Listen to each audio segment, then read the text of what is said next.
Bom dia, irmãos. Bom dia, classe.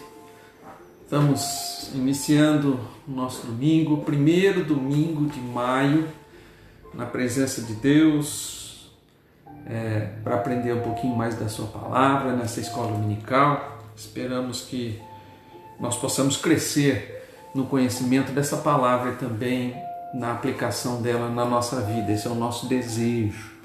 Mas antes de tudo, amados, eu queria orar com vocês nesse momento. Curve a sua cabeça, feche os seus olhos. Vamos pedir a orientação de Deus para esse momento. Pai bendito, nós estamos na Tua presença, como igreja Tua, como classe de escola dominical, Pai, buscando conhecimento, Senhor, da Tua palavra, conhecimento daquilo que Tu desejas da nossa vida, conhecimento do Deus que temos, ó Deus, e do amor que Tu tens para com as nossas vidas. Instrui, Senhor, a cada um de nós, Pai, ensinando-nos realmente a ser servos obedientes à Tua palavra. Sê conosco nesse momento, Pai, estende a Tua bênção a cada vida que está nesse momento, Senhor, reunida para buscar a Tua presença e buscar conhecer mais de Ti, ó Deus. Que os nossos corações estejam inteiramente voltados, Pai, para o aprendizado e a comunhão com a Tua palavra. Pedimos essa bênção, Senhor. Também pedimos, limpa-nos de tudo aquilo que não é Teu. Do nosso pecado, Senhor, lava as nossas mentes e o nosso coração, para que assim purificados nós possamos estar na Tua presença e o Teu Espírito nos ilumine. Nós pedimos essa bênção, Pai, em nome de Jesus. Amém, Senhor Deus. Amados, estamos aí na última lição do nosso estudo sobre Neemias. Vamos estudar os dois últimos capítulos, 12 e o 13. E espero que vocês tenham lido o capítulo 12 e 13. Eu vou apenas comentar algumas coisas, né? E se os irmãos também tiverem mais coisas, né? Nós temos aí um intervalo entre os blocos para que nós possamos comentar e possamos também nos ajudar no aprendizado. Então, amados, o capítulo 12 aí, ele começa com mais uma lista de nomes, né? Mostrando, mais uma vez, que Neemias estava preocupado em manter, então, a linhagem do povo de Deus. Só que nessa lista ele volta lá para Zorobabel. Zorobabel foi o primeiro líder que voltou do cativeiro para Jerusalém, trazendo consigo uma grande comitiva. Então foi a primeira leva de refugiados vindo da Babilônia para Jerusalém, veio com Zorobabel. A segunda veio com Esdras e a terceira então com Neemias para essa obra que ele fez, e todo o livro que nós estamos estudando conta essa história de Neemias. Voltando em Zorobabel, nós vamos ter aí um período de 90 anos atrás. Então, Neemias volta nessa lista 90 anos atrás, com aqueles que saíram lá da Babilônia para vir para Jerusalém. E aí Neemias está destacando então as famílias sacerdotais e levíticas, né? Aqueles que eram os líderes do povo, líderes espirituais do povo. Para ele importava muito isso, né? E isso era a base que o povo tinha, porque o povo era o povo de Deus, estava alicerçado e embasado na fé em Deus. Então essas famílias eram muito importantes, porque elas é que deveriam cuidar da vida espiritual do seu povo.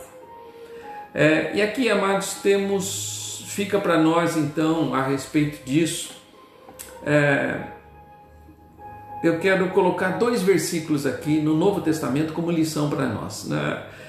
Se você tiver aí com a sua Bíblia, Hebreus capítulo 13, também capítulo 13 de Hebreus, né?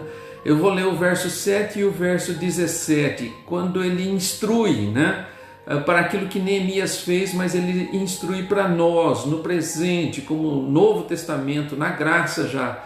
E ele vai dizer assim, Hebreus 13, o 7, vai dizer assim: lembrai-vos dos vossos guias, os quais vos pregaram a palavra de Deus, e considerando atentamente o fim da sua vida, imitai a fé que tiveram. Então, a instrução no Novo Testamento também é para que nós não esqueçamos da nossa herança espiritual, daqueles que vieram anteriormente. O verso 17, ele vai um pouquinho mais além, no mesmo capítulo 13 de Hebreus, o verso 17 diz assim: obedecei a vossos guias e sede submisso para com eles, pois velam por vossa alma, como quem deve prestar contas, para que façam isso com alegria e não gemendo, porque isto não aproveita a vós outros.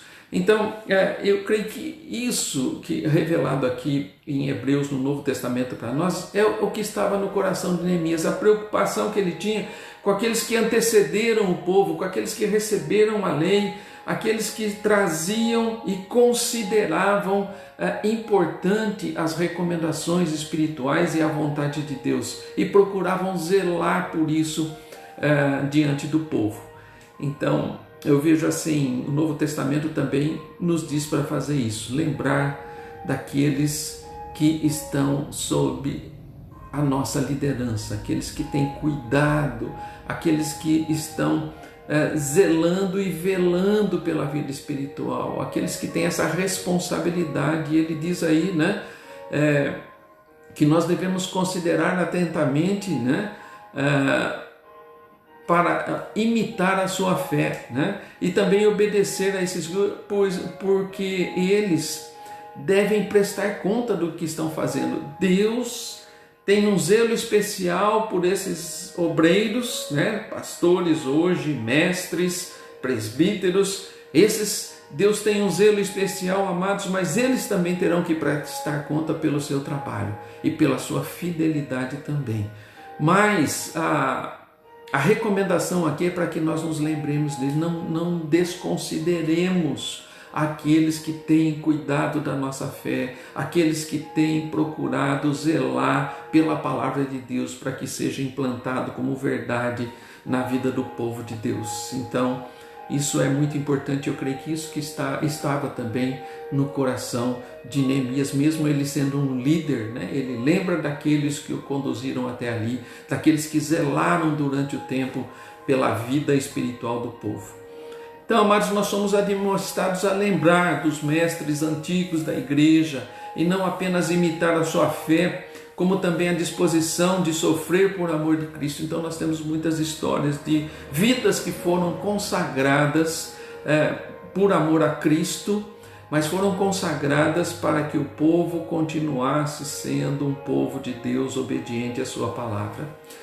E também como resultado disso, né, se nós estamos aqui, se temos uma igreja constituída, se temos recursos materiais, se temos um templo hoje, se temos cadeira para sentar, né, e outras coisas mais, se temos também liderança espiritual hoje, muito se deve ao compromisso e fidelidade e trabalho de homens e mulheres do passado, que deram do seu tempo, dos seus recursos, foram fiéis e também das suas próprias vidas para que hoje tivéssemos o que temos.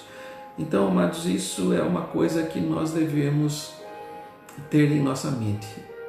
O que se diz muito por aí é que o povo brasileiro não tem memória, mas nós, como povo de Deus, precisamos ter memória sim.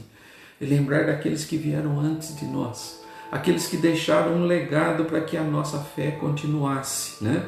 E nós, a exemplo desses, né, nós devemos também nos estimular para a fidelidade, a fim de que as novas gerações também recebam recursos, tanto materiais como espirituais, para continuarem a batalhar pelo Evangelho de Cristo Jesus. A nossa responsabilidade é essa, deixar um legado, né? Espiritual, material que seja, mas nós temos que deixar um legado para as nossas futuras gerações. Eles terão também que batalhar pela fé em Cristo Jesus, e nós estamos aqui com essa responsabilidade de deixar, de passar esse legado para que as nossas crianças hoje, né, sejam igreja do Senhor e tenham como batalhar. Então, lembrando, né? Então Neemias tinha isso no coração dele, por isso é que ele faz esse registro novamente dessas lideranças, dessas famílias, e julga importante até na questão na questão da pureza da linhagem aí, que era muito importante naquele tempo, como nós já vimos aí nos capítulos anteriores, né? Então Neemias não se esquece disso, não se esquece dos líderes, daqueles que trabalharam e vieram trabalhando, né? Mesmo que o povo naquele momento estivesse um tanto longe de Deus, mas esse foi um povo que zelou pela espiritualidade do povo de Deus. Neemias agora vem restaurar isso e ele também entende que é fruto disso, né? E ele não se esquece disso, né? Então isso aí está registrado no capítulo 12, dos versos 1 até o 26. Então vamos meditar um pouquinho nisso, amados, vamos participar um pouquinho com relação a isso. Quem sabe alguém tem alguma história aí da nossa própria igreja para compartilhar conosco aí, alguns irmãos aí que viveram mais a história desta igreja, né? Para compartilhar do nosso passado aí, da herança que foi deixada para nós, né? Se temos alguma coisa porque alguém batalhou, alguém foi fiel nos seus dízimos, nas suas ofertas, e por isso nós temos o que temos hoje, né? Então, se alguém quiser comentar, se alguém quiser compartilhar, né? Famílias que já são tradicionais aí na igreja, vamos compartilhar um pouquinho disso, porque eu creio que isso é a primeira lição que nós temos aí no início do capítulo 12.